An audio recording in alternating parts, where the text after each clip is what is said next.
देखेंगे बाबू, रासायनिक अभिक्रिया में प्रयुक्त होने वाले संकेत। तो रासायनिक अभिक्रिया में देखेंगे कि कौन कौन से संकेत जो होते हैं वो भाग लेते हैं। तो अब बात कर रहा है कि संकेत भाग लेते हैं रासायनिक अभिक्रिया में, तो देखेंगे कि फर्स्ट संकेत जो होता है एस, यानी कि सॉलिड। सॉलिड को बोला जाता है ठोस। एल लेता है यानी लिक्विड। ये होता है द्रव। जी होता है, ये होता है गैस। गैस को गैस ही लिखा जाता है। गैस के लिए सिंबल और एक होता है एरो। एरो अगर ऊपर की तरफ होता है तो ये भी होता है गैस। अब देखेंगे तो गैस हो गया, उसके बाद से प्रयोग होता है एक्यू। एक्यू यानी इक्वस जलीय विलयन बोला जाता है। जलीय विलयन। अब नीचे की तरफ एरो का मार्क होता है, तो नीचे की तरफ एरो का मार्क होता है तो इसे बोला जाता है प्रिसिपिटेट, यानी कि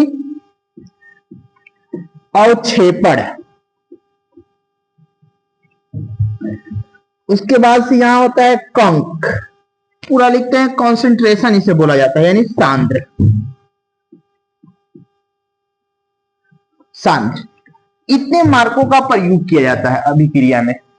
अब इसको देख लेंगे, एग्जाम्पल में यह क्लियर हो जाएगा बाबू। जैसे यहां पे देखेंगे H2, तो H2 के पास लगा दिए यहां G, यानी कि हाइड्रोजन जो है ये किस अवस्था में, गैसीय अवस्था। यहां पे लगा दिया Cl2, Cl2 के साथ भी लगा दिए क्या, G, ये भी क्या है, गैसीय अवस्था में। अब यहां पर बन रहा है 2HCl, यानी हाइड्रोक्लोरिक एसिड। हाइड्रोक्लोरिक एसिड में लगा दिए S, ये किस स्टेट में है, सॉलिड स्टेट में। तो क्लियर हो गया कि रासायनिक अभिक्रिया में प्रयुक्त होने वाले संकेत जो होते हैं, S यानी कि ठोस यानी सॉलिड के लिए होता है, लिक्विड के लिए L होता है, गैस के लिए G होता है। एरो का मार्क अगर ऊपर हो, तीर का निशान ऊपर हो, तो यह गैस के लिए प्रयुक्त होता है। एक ही जो होता है एक्वस सॉल्यूशन यानी जलीय विलयन के लिए होता है। नीचे की तरफ यानी डाउन फिगर में अगर एरो का मार्क होता है तो अवक्षेपण होता है, और कंक का प्रयोग होता है तो वो सांद्र होता है।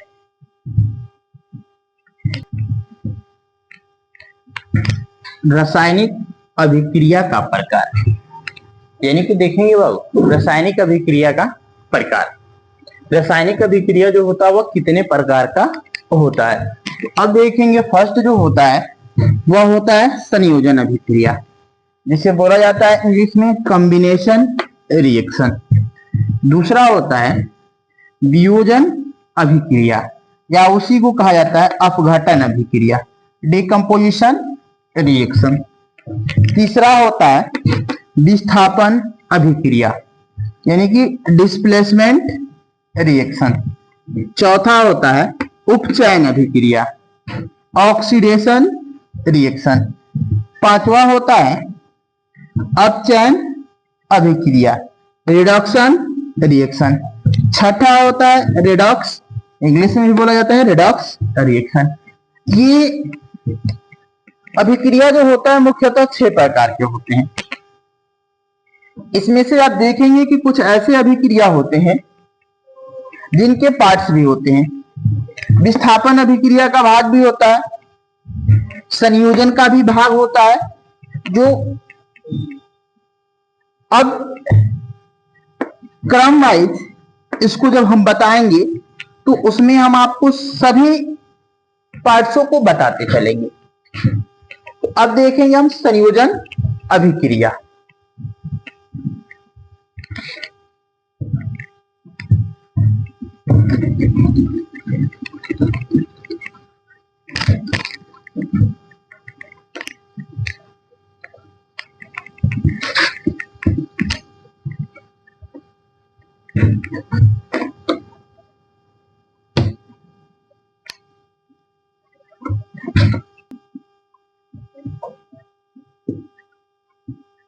संयोजन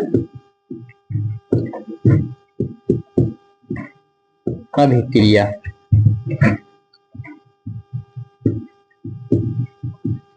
कॉम्बिनेशन रिएक्शन। तो बोला जाता है वो कि जब दो या दो से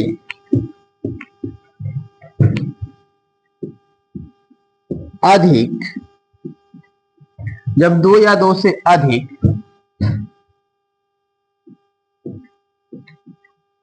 पदार्थ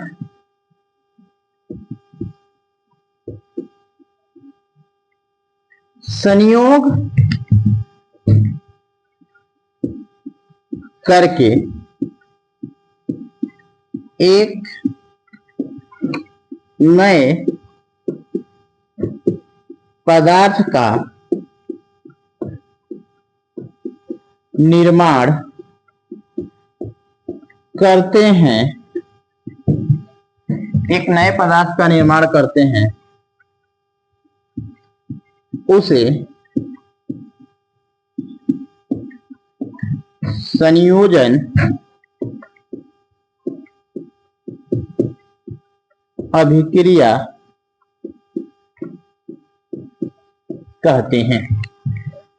कहा जब दो या दो से अधिक पदार्थ संयोग करके, संयोग यानी कि मिल करके एक नए पदार्थ का निर्माण करते हैं, उसे संयोजन अभिक्रिया कहते हैं। देखेंगे यहां पे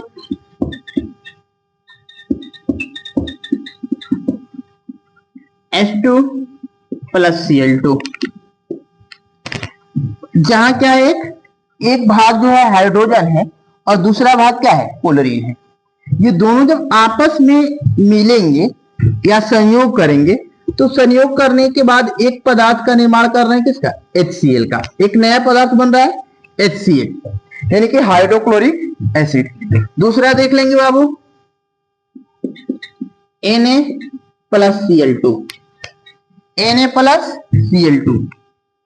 यहां पे कितने पदार्थ हैं, दो पदार्थ हैं, और जब ये आपस में संयोग करेंगे तो संयोग करने के बाद एक नया पदार्थ का निर्माण करेंगे, बना देंगे NaCl।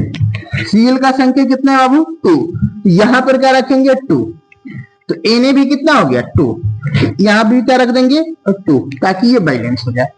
इसे क्या कहा जाता है, संयोजन अभिक्रिया के नाम से जाना जाता है। तो संयोजन अभिक्रिया देख लेंगे, फिर से एक बार याद करेंगे।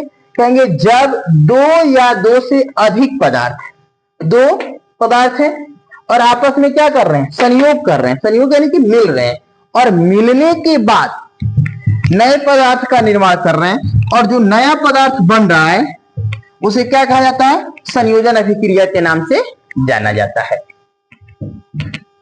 तो अब देखेंगे कि संयोजन अभिक्रिया हो गया, तो संयोजन अभिक्रिया में कुछ ऐसे अभिक्रिया होती है जिसमें दो पदार्थ तो मिलते हैं, लेकिन मिलाने के लिए इसमें उष्मा की आवश्यकता होती है।